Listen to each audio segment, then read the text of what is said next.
Previously on Karikal Mahal. They knew this castle was being built out in Katong, and so obviously a king lives in a castle, and so you call him the Cattle King.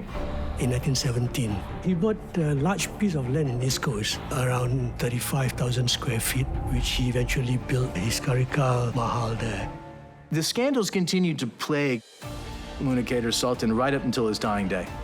And there was one final scandal that kind of brought him down socially. I was born a century ago. Once a jewel, the palace of dreams. I was the pride and joy built by the man known as the Cattle King of Singapore, Moona Kader Sultan. As I stand witness to history over the last few hundred years, for the first time ever, I will unveil the stories that I have garnered in silence for so long.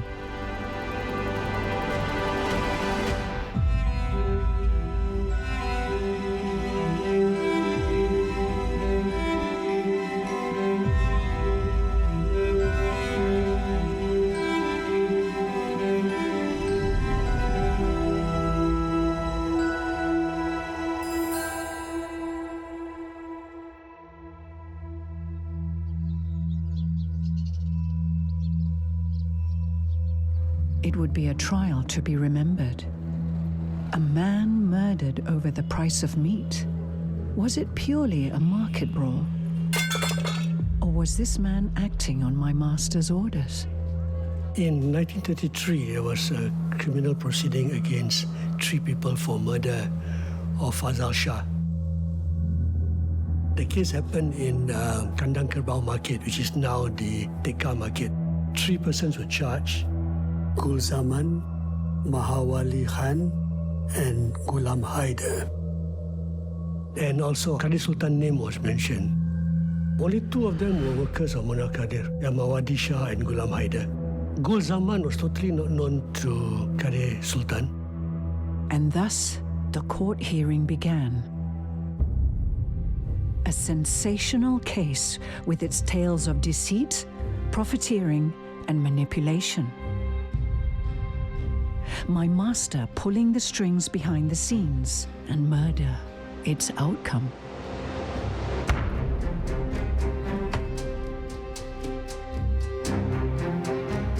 Of course, in the court hearing happens, the claim was that his 2 employees engaged Gul Zaman to commit the murder.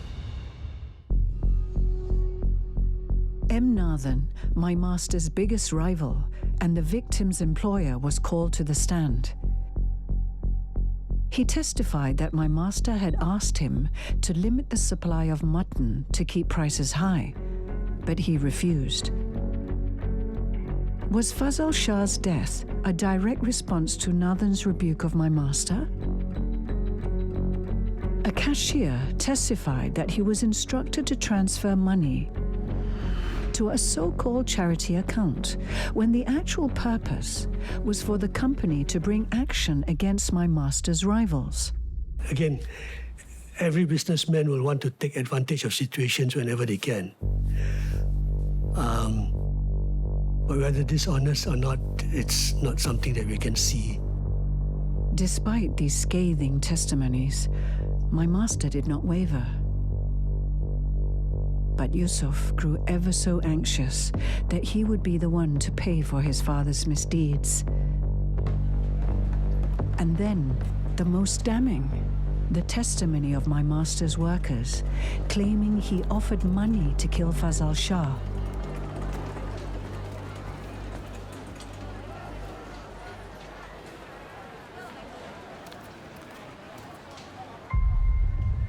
Gul Zaman was a jobless man who fell prey to the plan, a desperate man who could not resist the lure of regular employment, and a generous payment to sweeten the deal, generosity that came from no other than my master himself. But suddenly, a twist. One of the accused, Mahawali Khan, produced an alibi for the time of murder. He had been at the municipality and land office. It was a blow to the Crown's case. As proof, he produced a municipality notice recording his visit. Their contention: Gul Zaman had acted alone. But was it as it seemed?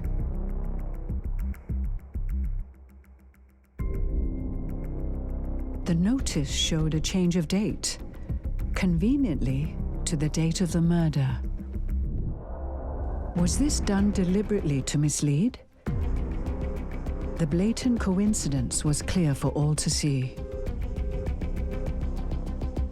The judge was scathing in his rebuke of the prosecution, highlighting the hopeless state of affairs in the municipality, allowing dates to be carelessly changed. Witnesses testified in court that they were bribed and threatened if they did not amend their statements.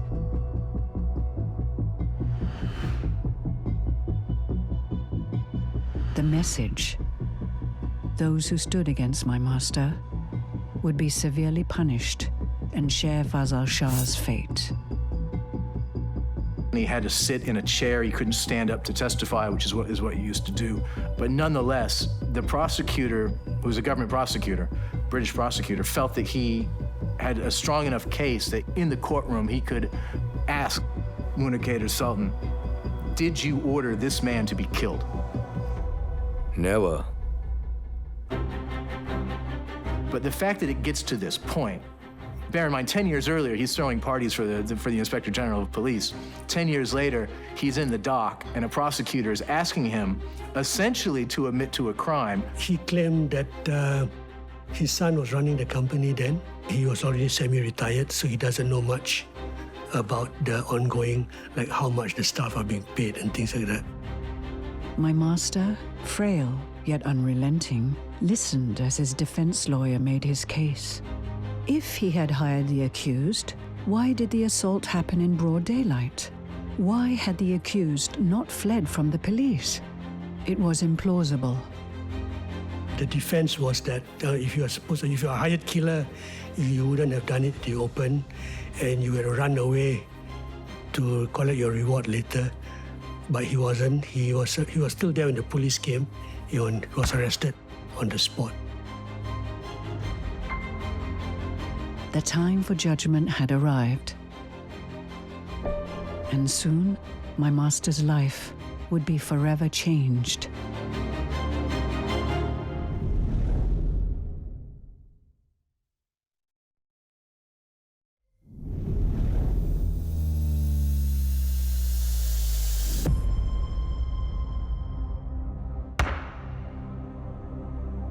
Did my master still think himself immune? That somehow luck was on his side?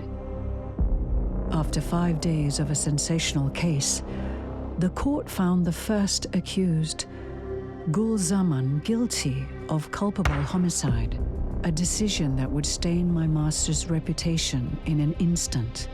His world began to collapse.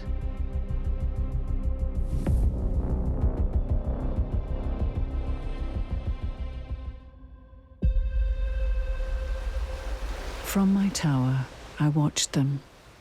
My young master wanted so much to comfort his father, but not knowing how. And to rub salt into their wounds, the cattle industry was undergoing massive upheaval. Cattle industry itself underwent a lot of stress in the late 20s. In addition to the Great Depression, which had economic impact around the world, so people were buying less, including buying less cattle and dairy product. The other issue was there was a rinderpest outbreak. Rinderpest incapacitates or kills the cows, which makes it more difficult to import them. So you got this coming from both ends then. You've got a supply crunch and a demand crunch coming at the same time, and it really, really brought out the bottom from the cattle industry. My young master became overwhelmed with financial woes. The business reputation, already smeared by the murder case, was facing ruination. And unfortunately, it seems like he had not put himself into a position where he had the cash to withstand this bottoming out of the industry.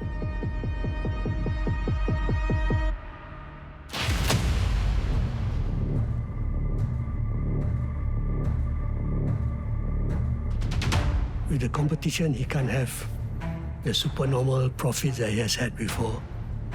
And some of his customers were taken away by another.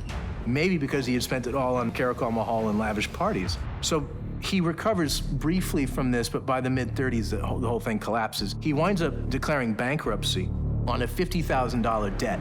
Keep in mind, this is a man who spent $500,000 to build the estate, but when he has to come up with $50,000 to a single creditor, he says he doesn't have it. He simply spent too much money on this extravagance.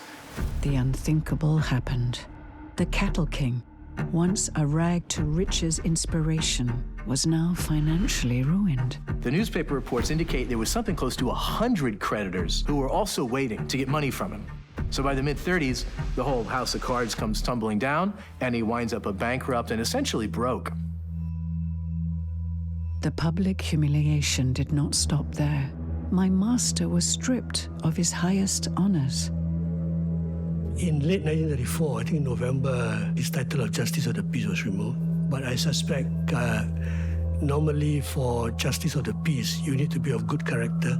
You cannot be a bankrupt. The king had fallen. He had built himself up into that he was the king. He was the Justice of the Peace, he was a Chevalier, and now suddenly he's destitute. Frail and defeated, he was a shell of a man. The mantle, no matter how burdensome, became Yusoff's burden to bear.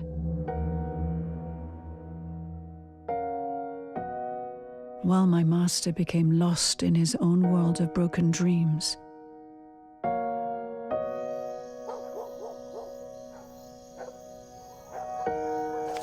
my young master would burn both ends of the candles, trying to save his father's legacy. But he knew he was drowning in both debt and hope. His son Yusoff had to face bankruptcy faced by the company, so he has to go to the law office very often, and that must have been very stressful for him. He kept up a facade of calm, but on the inside, he was crumbling. He could not see a way out.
He played his final card. He ended it all with one shot to the head. To this day, I can still hear his young daughter's piercing wails. So, the eldest son, his suicide was reported extensively in the paper, and there were a lot of details that emerged from that. One is he shot himself in the head with a pistol in the morning as his family was dining downstairs, and it was one of his children that heard the shot, ran upstairs, and found his body, which is a pretty gruesome thing to have to go through, I think. And he left a letter, but unfortunately we'll never know because the contents of the letter he left were never made public. The suicide made headlines everywhere, but this infamy was a sad irony. My master, once eager to be known, now famous for shameful reasons. The death of Yusoff brought a lot of stress and disappointment to Kader Sultan, and he became a very depressed and broken man.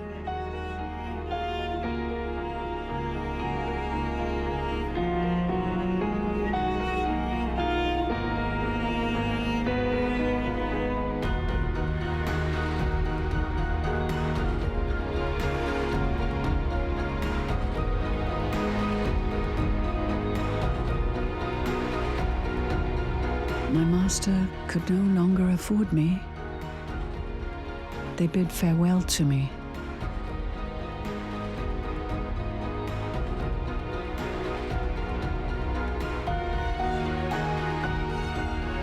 Once a palace of lushness and gaiety, now hollow and silent. Only the bittersweet memories remain.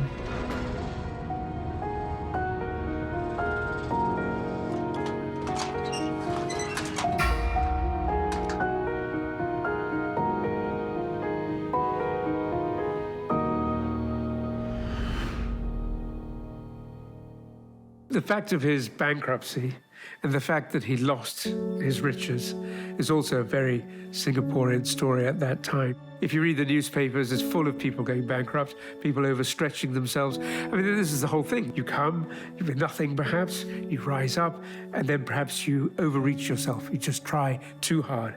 You spread yourself too thinly, and that does for you, and you lose it all in one go. Rene Henriette was the Inspector General of the Straits Settlements Police in the 1930s when Kader Sultan's kingdom fell apart. And at some point, he wound up having a long conversation with him and recorded that conversation in a book that he wrote decades later.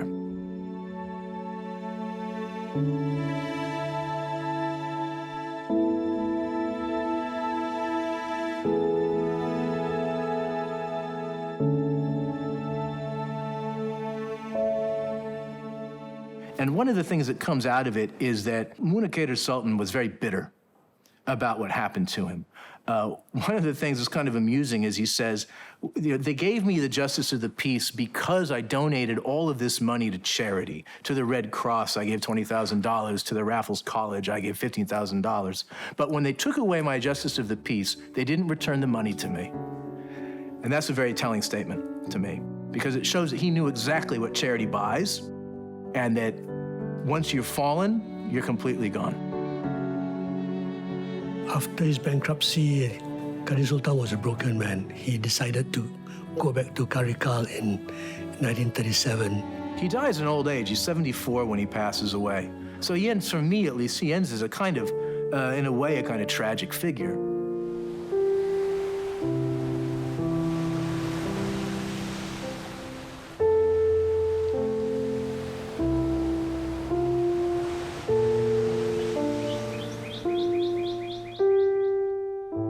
Never forget my master, whose vision created me. His life, a full circle, from that young poor boy who became a king, now a poor old man who has to return to his motherland as empty-handed as when he first began.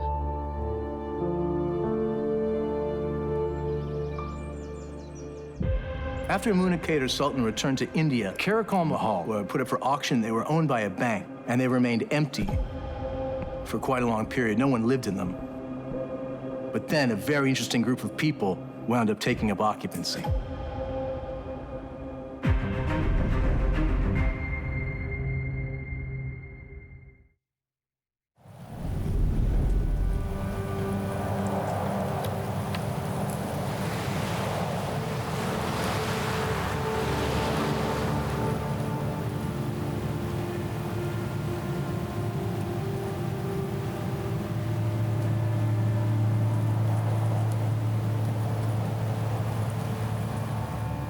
Across the seas, Poland was invaded by Nazi Germany.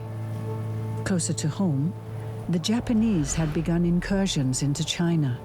The possibility of a Second World War was imminent, but it felt distant. We were too far away to realize how brittle our world would become.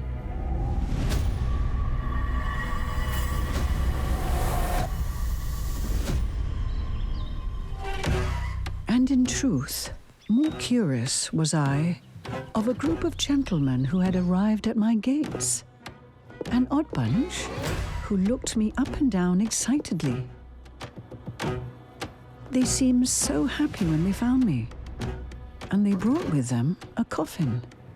But just as I thought my new life is one of a mortuary, curious items emerged from this deathly box.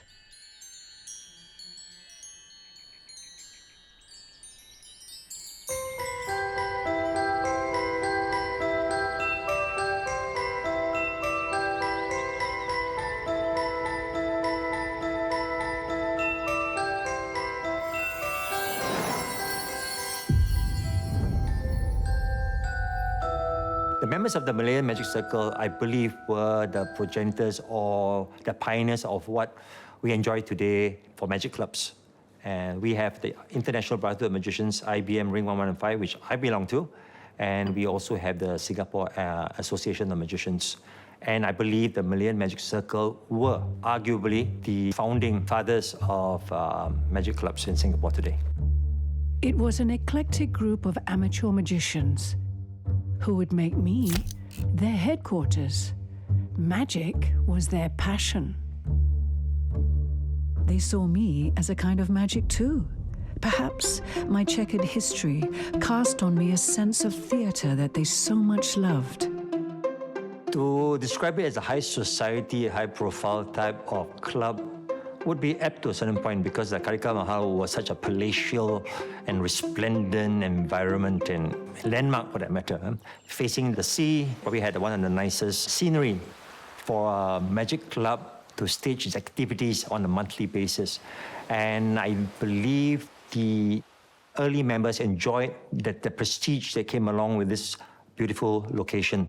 Interestingly, they built a stage within the Karikal Mahal for their monthly meetings. So it fitted their ethos of promoting, developing, and educating magicians within Singapore. Malayan Magic Circle didn't own the buildings at Karikal Mahal. They would have rented them, and they would have rented them from the bank who was holding them in probate by the forerunner of today's Standard Chartered Bank. And the bank held on to it. Magic is such a popular hobby among amateurs. Although it was inspired by the Magic Circle in London, the founder members were obviously inspired by it enough to develop to start a chapter of it in Singapore.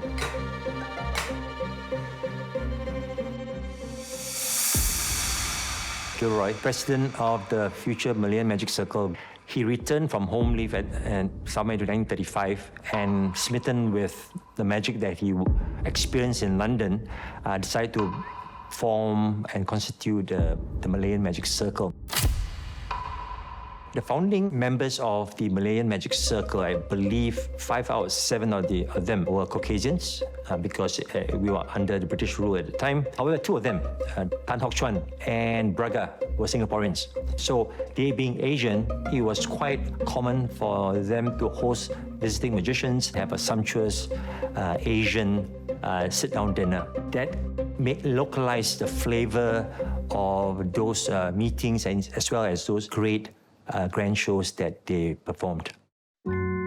A.J. Braga is remembered today by historians because he was a prominent lawyer and a politician. He was a Singapore-born Eurasian. He was a member of the Labor Front and served as a minister for a while with that organization. Tan Hock Chuan was an amateur magician. He has a large collection of magic books. He was actually a school teacher and he was a very gifted inventor of tricks. He taught mathematics in school, and so many of his tricks were based on very clever mathematical principles. I had my favorites, I do not deny, especially the wizard masquerading as a school teacher. Tan Hock Chuan is considered as a pioneer in the history of magic in Singapore because he also managed to attain an international renown for the magic tricks which he invented.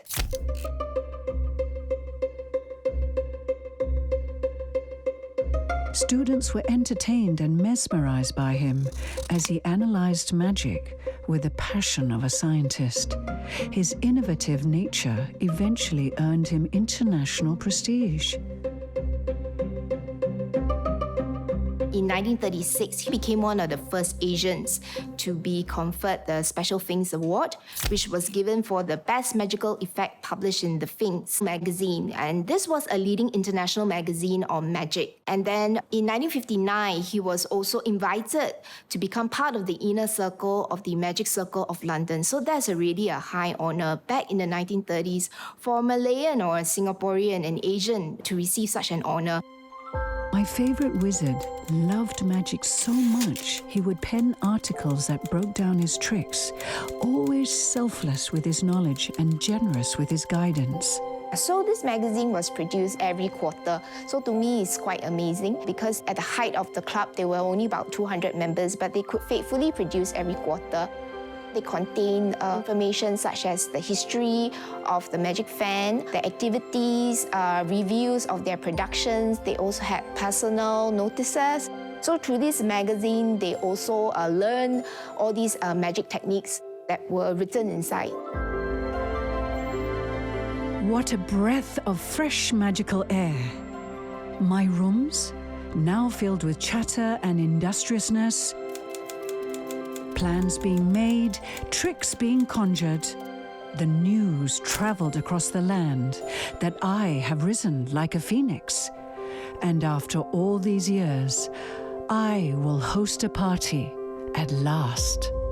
The performers took their acts very seriously, and certainly they were dressed for the part. In fact, they were so well dressed, they got into character. Other than the Western garb, which many Caucasians would have worn as part of their normal day-to-day life.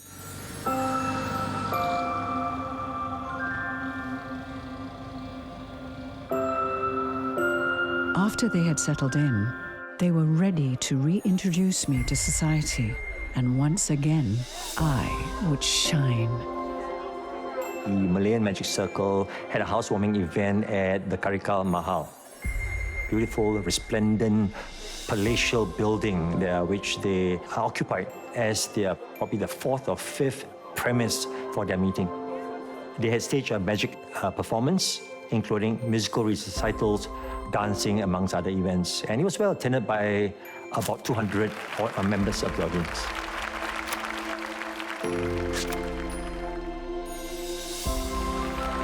I was overjoyed. I was once again filled with laughter, revelry, and the spirit of bon vivant. What a joy it was to have human connection once again that breathed soul into my walls, my insides.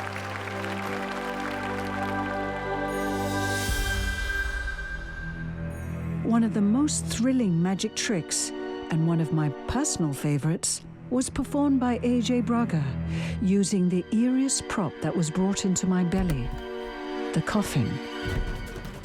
Braga attempted to escape from a coffin on stage. This coffin was a real coffin. It was sealed.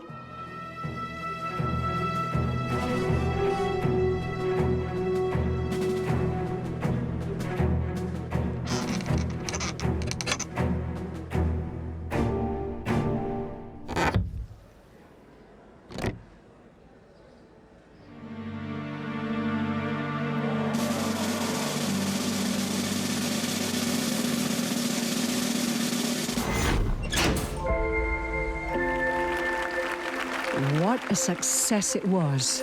My new masters reveled in the audience's delight. Above all, they rehearsed so well that it was truly magical. Magic was done without CGI, and we can only be inspired to emulate them, at least so far as their passion and put into the art itself. And I have to emphasize, the art of magic.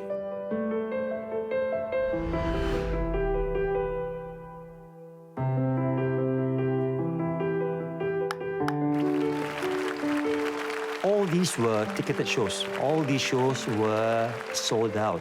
All these performances that the Magic Club did, many of them went to charitable causes. Like, for example, they would fund trade scholarships for students from low-income families. And then when the Sino-Japanese War broke out, and then World War II in Europe broke out, some of these proceeds then were channeled to war efforts, like for example to the China Relief Fund, for the War Fund, for the Red Cross.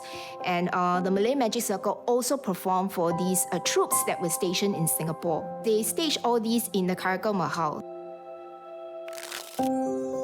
They were regaled as beloved conjurers and were the toast of the discerning Singapore. Through my owners, the atmosphere became magical and joyful, every conversation, recollection, reverberating within my walls.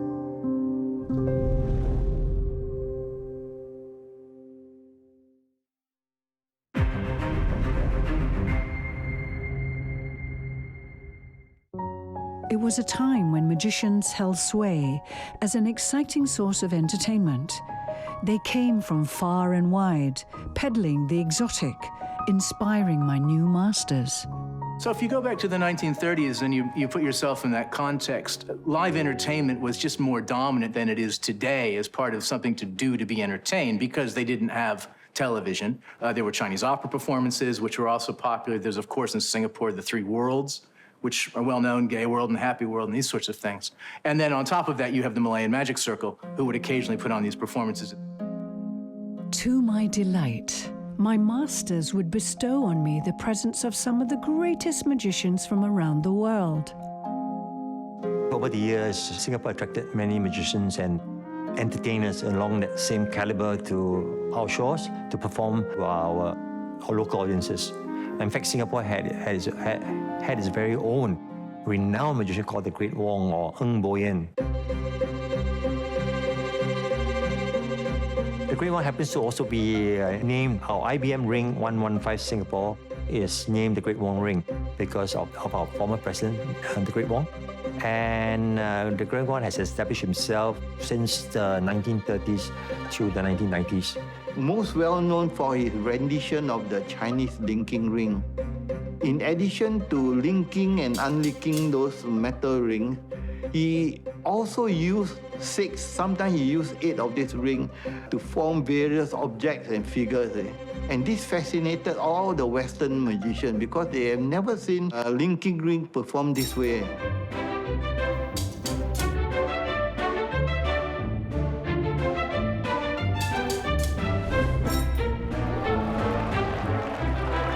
And this inspired one of the Western magicians by the name of Tudor Block to write complete act of the Great Wong in a small booklet which he entitled The Great Wong's Routine for the Chinese Ring. He did not speak during his performance, so his act is basically a silent magic act which comprises fast-paced magic performed to a background of music.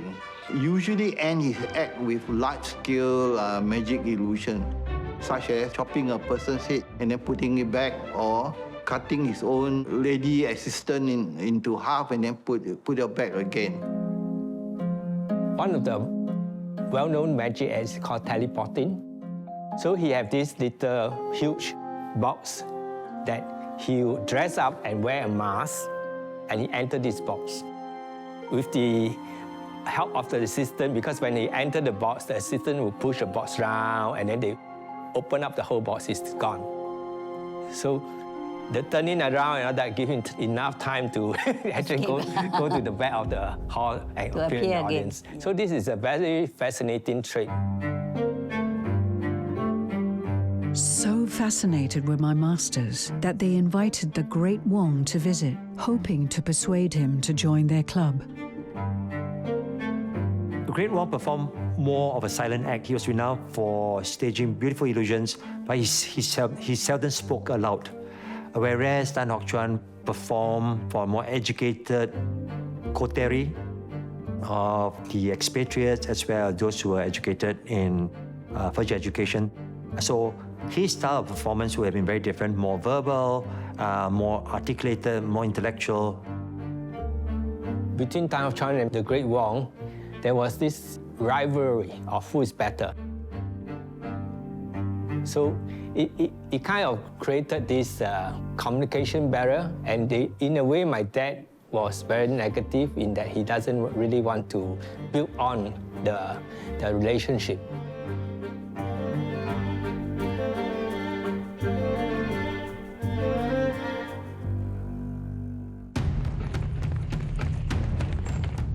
But halfway across the world, the war raged on. Many were gripped with terror and anticipation. In time, this tension gave way to a need for escapism, even if it were only an evening of entertainment. And thus, magic and its ilk became a balm for the times. My masters knew that they could use their shows to offer the people the respite they needed, that this is how they would serve. A storm was brewing. The earth beneath me rumbled from the atrocities of war in distant lands, and each day the rumbling grew stronger. Because there were warning signs, but nobody actually believed. I think everybody had these hints of war, but everybody think we all can escape war. I think the early clarion call of impending war was something that the magicians would have been mindful and worried about, because as news sort of gathered momentum, one would, I surmise, be concerned that my days as a practicing magician would be numbered if my building were to be taken over for national and governmental interests. My masters stepped up their charitable work, performing for the troops to boost their morale. More and more they would leave me as they were called away for duty to entertain. The performances inside the Karikal Mahal eventually moved outside to support the impending war cause. Magicians were invited to perform at garrisons so that they could entertain the troops who were preparing themselves for the what-ifs. The role of the magicians became not just a hobbyist, but more of a public service. And to this day, we do know that entertainment in various parts of the world is important for the armed forces, at least in supporting the morale and boosting the morale before any impending conflict. But the war also affected the nation's economy. My masters could no longer afford to use me as a headquarters. I had become a liability. Because World War II was coming, what happened is this. They had to abandon their HQ in 1941, so it was only 2 years after they had started it as an HQ. And the reason cited in newspaper articles was gasoline rationing was the big one. Members couldn't drive there. People coming from all over the island driving into Katong, I mean, you need gasoline, and if gasoline's being rationed, you only use it for essential needs. My masters were plunged into conflict. Their resources were low, and they disagreed with each other on how to continue their passion. Should they now charge for their charity shows to pay for my lease? Or was I too indulgent, too impractical a requirement? I selfishly prayed that they would stay. War moves close. It is now at my doorstep. The magicians are low-spirited, but they refuse to buckle, even as they grapple with the uncertainty of when the bombs will drop. Armed with their indomitable spirit and defiant optimism, they decide to carry on. The show must go on. Why worry when they can give cheer, even in the darkest of hours? They continued to perform the night that the first bombs fell on Singapore. They were performing that same night. So they performed right up to the moment when the real fireworks started. The 8th of December 1941 was that fateful day where reality changed for everyone. I could feel the end approaching. The distant battle coming to our shores. But they kept their spirits up valiantly until the very last moment.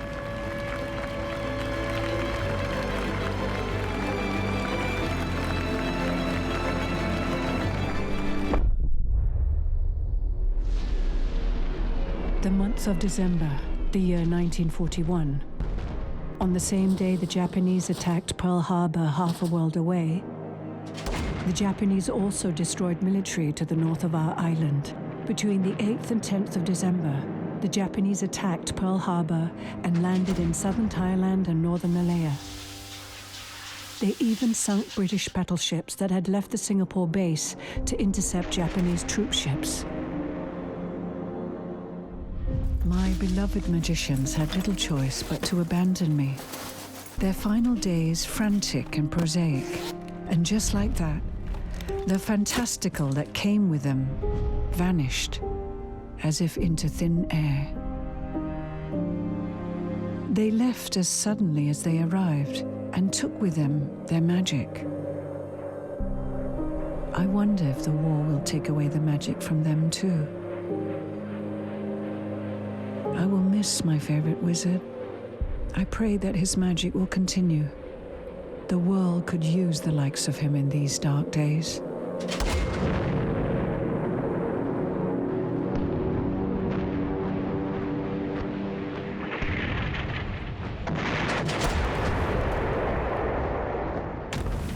So when war came, the kind of members dispersed. So some would have returned back to the country. Those who remained, some were taken as civilian internees, and they suffered harsh treatment during the Japanese occupation. The activities for the Malayan Magic Circle was suspended for a while until the end of the war, whereby the remaining members found new ways to entertain themselves. We do know subsequently, International Brotherhood of Magicians, Ring 115 was established in 1950. So that was just after the World War II. So I believe the remaining members initiated the constitution of a new magic club, which has continued to this very day. However, I do know like magicians like the Great Wong was asked to perform for troops at the River Kwai. And based on the stories that they related, this was one way that some magicians and entertainers kept alive because they had a relevant role to play during the war. In some ways, magic could have saved their life. Through the years, I would hear news of my old friends. The Great Wong would become a scion of magic and join the International Brotherhood of Magicians in the year 1952. My dad continued with the International Brotherhood of Magicians, and in 1967 he became the president, and he was an active president for many years, right until his death. International Brotherhood of Magicians, Ring 115, they did a ceremony at his wake where they actually did the breaking of the magic wand. They broke the wand to signify his passing, and that's where they decided to change the International Brotherhood of Magicians, Ring 115, to the Great Wong Ring. And I grieved the loss of my favorite wizard, who after many years of an illustrious life as a magician, passed away in the year 1991. Any group of people who started something with a good intention, with a strong sense of purpose and commitment to wanting to share, to promote, to educate, to give, demands our attention. And I think it's important for us to give credit where credit is due, give recognition to the people who have started the conversation going. Without them, I would not have been a benefactor of a member of a magic club, or the more vice president of a club. I would never have imagined that, were it not for an organization, a society that promotes goodwill through the fellowship of magicians, where we share a common love and we speak the same language, and we need not have to speak in English all the time. We can only pass the baton to the next generation. And as far as I'm concerned, the next generation of leaders leading the Magic Club looks very good and healthy. I can hear the sounds of buildings falling in the distance. Explosions that are ripping their walls apart.